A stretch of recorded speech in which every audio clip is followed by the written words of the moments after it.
So, I was just reading about Yes Bank's latest financial results, and wow, it's a lot to take in. Oh, yeah. I mean, these financial reports, they're like a complicated recipe. You need to really sift through all the ingredients. Exactly. I saw that their board meeting was on January 25th, and they approved the unaudited standalone and consolidated financial results for the quarter and 9 months ending December 31st, 2024. Right. That's pretty standard. They have to do that to comply with the SEBI regulations. It's like their homework, but for the stock market. It mentioned something about Regulation 33 and 52 and other applicable provisions. What exactly are those? Well, those are basically the rules that the Securities and Exchange Board of India, or SEB, has set up for companies listed on the stock exchange. It ensures everything is transparent. Gotcha. So it's all about keeping things transparent and accountable, right? Yeah, pretty much. It's like making sure all the ingredients in the recipe are listed so everyone knows what they're getting. It also said that the bank has fully utilized the proceeds from non-convertible debt securities, and there weren't any deviations. That's good news. It means they used the money as they said they would. No surprises there, which is always a positive sign. Also, they mentioned something about green infra bonds. What are those exactly? Well, green infra bonds are like regular bonds, but the money raised is specifically for environmentally friendly projects. It's like using a special pan that's eco-friendly when you cook. That's interesting. So it's a way of channeling investment into sustainable projects, I guess? Absolutely. It's like making sure you're not just cooking a meal, but also helping the planet while you're at it. Okay, one more thing. It said they don't have any outstanding secured listed non-convertible debt securities as of December 31st, 2024.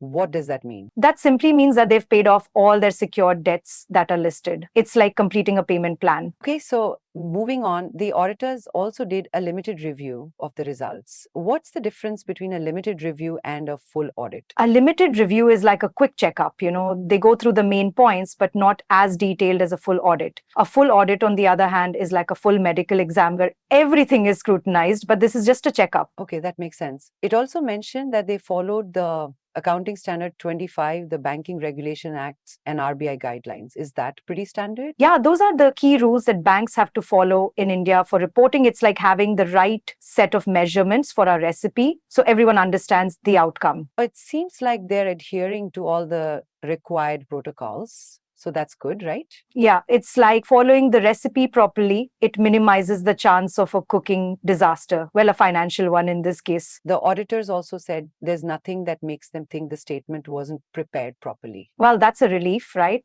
It's like they tasted the food and said it was good. I saw some numbers for the quarter ended December 31st, 2024. The interest earned was 7,82,914 lakhs rupees. What does that tell us? Well, that's the total amount they earned from lending, investments, and other sources. It's like knowing how much the restaurant made by selling all their food. I see. And the total income for that quarter was 9,34,115 lakhs rupees, right? Exactly. That's everything combined, interest income plus other revenue sources, a full total of income, like the restaurant's total earnings from food and everything else. Their interest expenses were 5,60,562 lakhs rupees. That's quite a big number. Yes, that's the amount they had to pay on their deposits and borrowings. It's like the ingredients cost for the restaurant. The operating profit before provisions and contingencies was 1,07,902 lakhs rupees.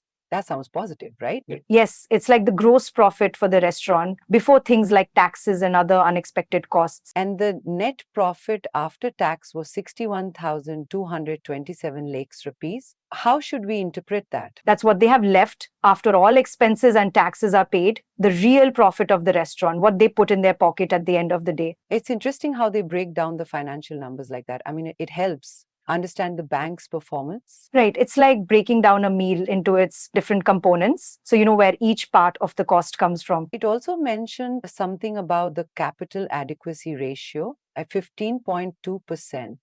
Is that good? Yeah, that's pretty healthy. It means they have enough capital to absorb potential losses. It's like making sure the restaurant has enough reserves in case they have a slow day. The gross NPA was 3,96,347 lakhs rupees. and the net NPA was 1,14,262 lakhs rupees. Those numbers seem high. Those are the non-performing assets, which are basically loans that people haven't paid back. It's like the restaurant having unpaid bills from customers. Okay, so lower NPA is better, right? Exactly. It means fewer people aren't paying back their loans, less unpaid customer bills for the restaurant. This document is full of different metrics like earnings per share, return on assets, debt to equity ratios. It's overwhelming. Yeah, I know it's like going through a whole cookbook with too many measurements and techniques, but hey, it's useful. Before I forget, there was some mention of a legal matter. They had some 81 bonds that were written down, and that led to lawsuits, right? Yes, that's right. There's been some legal stuff going on since 2020. It's like a customer complaining about the meal, and now it's going to the courts. So they're waiting on the Supreme Court to give the final verdict, I guess. Yeah, it's like waiting for the judge's decision on the meal quality dispute. I see. It also mentions that they've transferred some loans, some through ARCs. Huh? ARCs are asset reconstruction companies. Banks sometimes sell off their bad loans to them to clean up their balance sheets. Right. So it's like a restaurant offloading their bad food stock to someone else. Yeah, exactly. It's a way to manage non-performing assets. It's a common practice, really. It looks like a lot of the transferred assets were from retail loans and credit cards. Yeah, that's usually where you'll see a big chunk of non-performing loans. It's similar to how a restaurant might have most complaints about their less popular dishes. The document also gives details on the rating of the loans that were transferred.